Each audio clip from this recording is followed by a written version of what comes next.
میں ایک غریب گھرانے کی لڑکی تھی۔ امیر لڑکے بہت پسند تھے کہ میری زندگی میں بھی ڈراموں کی طرح کوئی ایسا لڑکا ہے جو مجھے پسند کر لے اور مجھ سے شادی کر لے اور ہمیشہ کے لیے مجھے اپنے پاس رکھ لے۔ مگر پھر یہ بھی سوچ آتی تھی، ہم غریبوں کو کون کرے گا پسند۔ مگر ایک دن ہمارے گھر اماں کی جاننے والی ایک سہیلی گھر آئی اور کہنے لگی شہر میں گھر ہے جن کو نوجوان لڑکی کی ضرورت ہے کام کے لیے۔ اماں پہلے سوچ میں پڑ گئی، لیکن میں نے کہا اماں مجھے جانے دو، 4 پیسے آ جائیں گے۔ بہت سوچ کے بعد اور میری اصرار کے بعد اماں نے حامی بھر لی اور مجھے جانے کی اجازت دے دی۔ خالہ نے بتایا وہ مہینے کا مجھے 30,000 دیں گے، جو اماں کے لیے بہت زیادہ تھے۔ اماں پیسوں کا بھی سوچ کر مجھے بھیجنے پر مجبور ہوگی اور میرے دل میں تھا بڑا گھر ہوگا، اچھا کھانے کو ملے گا۔ یہاں غریبی میں رہ کر تنگ آ چکی تھی۔ 2 دن بعد جانے کا فیصلہ ہوا کہ وہیں خالہ مجھے 2 دن کے بعد اپنے ساتھ شہر لے جائیں گی اور سارا کام سمجھا دیں گی۔ خالہ بہت خوش تھی مجھے اپنے ساتھ لے جاتے اور میں بہت خوش تھی۔ ہم بس میں سوار ہو گئے اور بس نے ہمیں شہر اتار دیا۔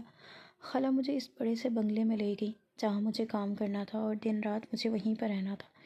میں تو اتنے شاندار گھر کو دیکھ کر ہکا بکا رہ گئی اور بڑی بڑی آنکھوں کو کھول کر دیکھنے لگی۔ تھوڑی دیر بعد ہم گھر کے اندرونی حصے میں داخل ہو چکے تھے اور وہاں سامنے ایک بہت بڑا صحت مند آدمی بیٹھا تھا جو ہمارے ہی انتظار کر رہا تھا۔ دیکھنے میں وہ ذرے کے انسان تھا، لیکن مجھے معلوم نہیں تھا وہ انسان کے روپ میں ایک درندہ ہے اور میرے ساتھ کیا کچھ کرنے والا ہے۔ ہم دونوں اس کے قریب گئے تو کہنے لگا، آئیں بیٹھے، آپ کیا لیں گی، چائے یا کافی یا پھر کولڈ ڈرنک؟ میں یہ سن کر بہت حیران ہوئی کہ یہ ہماری اتنی خدمت کیوں کر رہا ہے، جبکہ ہم تو یہاں بس کام کرنے کے لیے آئے ہیں اور کون اپنے ملازموں کی ایسے خدمت کرتا ہے۔ مجھے وہ آدمی بہت بھلا لگا کہ بہت اچھا انسان ہے اور تنخواہ بھی بہت اچھی دے رہا تھا، مگر مجھے وہاں کوئی عورت نظر نہیں آئی۔ تو میں نے ادھر ادھر دیکھنے کے بعد پوچھ لیا، کیا آپ ہی اس گھر میں رہتے ہیں؟ تو کہنے لگا، جی میری ابھی شادی نہیں ہوئی اور بہن بھائی میرا کوئی ہے نہیں، میں صرف اکیلا ہوں۔ ماں باپ بچپن میں ہی وفات پا گئے تھے، اب کوئی اچھی لڑکی ملے گی تو گھر میں کوئی لڑکی بھی آ جائے گی۔ جب مجھے معلوم ہوا یہاں پر کوئی عورت نہیں رہتی تو مجھے عجیب لگنے لگ گیا کہ میں اور یہ آدمی اکیلے اس گھر میں رہیں گے، کیونکہ خالہ تو مجھے صرف چھوڑنے کے لیے آئی تھی۔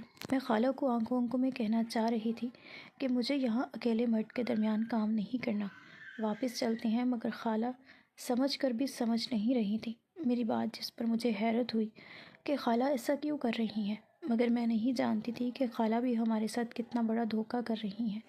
خیر خالہ مجھے چھوڑ کر وہاں سے چلی گئی اور وہ شخص مجھے کہتا، آؤ تمہیں میں اپنا بیڈ روم دکھاتا ہوں۔ میں ڈرنے لگی کہ سب سے پہلے کام تو کچن سے شروع ہوتا ہے، اگر یہ اکیلا تو کھانے پکانے کی ضرورت زیادہ ہوگی، مگر وہ بے باکی سے میرا ہاتھ پکڑ کر مجھے اپنا بیڈ روم دکھانے کے لیے لے گیا اور میں حیرت سے اس کی طرف دیکھتی رہ گئی۔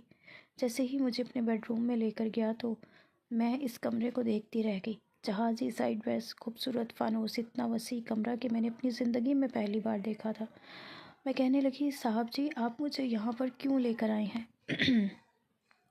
تو کہنے لگا، اپنے سکون کے لیے۔ میں تھوڑا گھبرا گئی اور اپنا ہاتھ چھڑوانے لگی، مگر اس شخص کی گرفت بہت مضبوط تھی کہ میں چھڑوا کر نہیں چھڑوا سکی اور اس نے مجھے زور سے بیڈ پر دھکا دے کر گرا دیا۔ میرے تو پاؤں تلے زمین کھسک گئی کہ خالہ نے ہمارے ساتھ دھوکہ کیا ہے۔ جیسے ہی مجھے بیڈ پر گرایا تو اس نے میرا دوپٹہ اتار کر پھینک دیا اور پھر ہنستا ہوا میرے قریب آنے لگا۔ میں ڈری سہمی اس سے منت سماجت کرنے لگی، مگر وہ میری ایک بات نہیں سن رہا تھا اور پھر میں نے میری قمیض اتارنے کی کوشش کر دی۔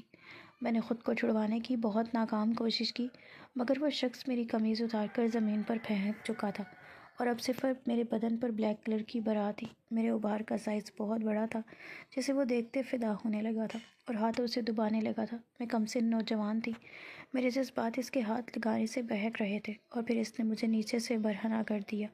مجھے سمجھ آ گئی تھی کہ اب میں اس کی قید سے آزاد نہیں ہو سکتی اور اپنی عزت کھو بیٹھی ہوں۔ میں خود سے زیادتی ہے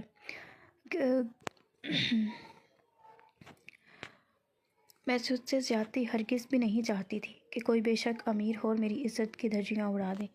میری ماں سے اور مجھ سے غلطی ہوئی تھی کہ ہم نے کسی غیر پر اعتبار کر لیا۔ میرے آنسو مسلسل بہہ رہے تھے، مگر اس شخص کو مجھ پر رحم نہ آیا۔ اب مجھے وہ پورا برہنہ کر رہا تھا اور میرے بدن کے ایک ایک حصے کو غور سے دیکھ رہا تھا۔ میری نیچے گہرائیوں میں دیکھا تو ساتھ میں زبان سے چاٹنے لگا۔ اس نے میری جگہ کو اتنا چاٹا کہ میرا پانی نکل آیا، پھر اس نے اپنا منہ میرے میرے منہ میں اپنا ڈال کر مجھے بالوں سے پکڑ کر کہنے لگا، اسے چوسو۔ میں روتی تڑپتی اس کا چوسنے لگی۔ چوستے چوستے میں تھک چکی تھی، مگر اسے مجھ پر رحم نہ آیا۔ اس کے بعد اس نے میرے نپلز کو اپنے منہ میں لیا اور زور زور سے چوسنے لگا، ساتھ میں نیچے انگلیاں ڈالنے لگا۔ میں سسک رہی تھی اس کی گستاخیوں سے، مگر وہ رکا نہیں، اور اس نے اب مجھے گھوڑی بننے کا کہا تو میری تو جان نہیں نکل گئی، کیونکہ میں بالکل نوجوان تھی۔ 1 مہینہ پہلے ہی مجھے پیریڈز آئے تھے اور میری جگہ بہت چھوٹی تھی۔ میں نے بہت جوڑے، مجھے بخش دو، مگر اس نے پہلے پیچھے سوراخ میں ڈالا تو نہیں جا رہا تھا۔ میری چیخیں پورے کمرے میں گونج رہی تھیں۔ پھر مجھے سیدھا کرتا اگلے سوراخ میں انگلیاں ڈالنے لگا، اور پھر میری اور سپنے کی جگہ تیل لگایا اور ایک جھٹکے میں پورا اندر کر دیا۔ میں بے اختیار چیخنے چلانے لگی اور وہ اندر باہر کرتا اپنا وحشی پن مجھ پر نکال رہا تھا۔ بیڈ کی چادر پورے خون سے بھری ہوئی تھی۔ جیسے وہ فارغ ہوا تو مجھے سکون ملا۔ میرے ساتھ جو ہونا تھا وہ ہو چکا تھا۔ میری عزت کی دھجیاں وہ شخص اڑا چکا تھا۔